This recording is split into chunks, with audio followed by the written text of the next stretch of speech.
আমি ভারতকে সাবধান করে দিচ্ছি, বাংলাদেশের দিকে খবরদার কুনজর দিবে না। বাংলাদেশ সিকিম ভুটান নয়, বাংলাদেশ 18 কোটি মুসলিম জনতার, তাওহিদি জনতার দেশ। এদেশ একটি মসজিদ, এটা আমাদের পবিত্র ভূমি। এদিকে যদি চোখ তুলে তাকাও, সে চোখ উপড়ে ফেলা হবে। এদিকে যদি পা বাড়াও, সে পা ভেঙে দেওয়া হবে। এদিকে হাত বাড়াও, হাত কেটে নেওয়া হবে।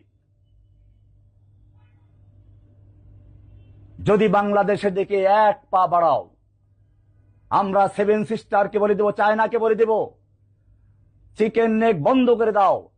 7 সিস্টারকে স্বাধীনতার আন্দোলনে ঝাঁপিয়ে পড়তে বলো। কাশ্মীরকে বলবো, তোমরা স্বাধীনতার জন্য তৈরি হও। पाकिस्तान अफगानिस्तान से मैं कहता हूं कि तुम कश्मीर के साथ मदद करो, कश्मीर के आजादी के लिए काम करो। আমরা পশ্চিমবঙ্গের মমতা ব্যানার্জিকে বলবো, আপনি বাংলাকে মোদির রাজত্বের থেকে মুক্ত করে স্বাধীনতা ঘোষণা করুন। এভাবে ভারতের প্রত্যেকটা প্রদেশ, খালিস্তিনি সেই শিখদেরকে বলবো, তোমাদের সময় এসেছে, এখনই তোমরা স্বাধীনতার ডাক দাও।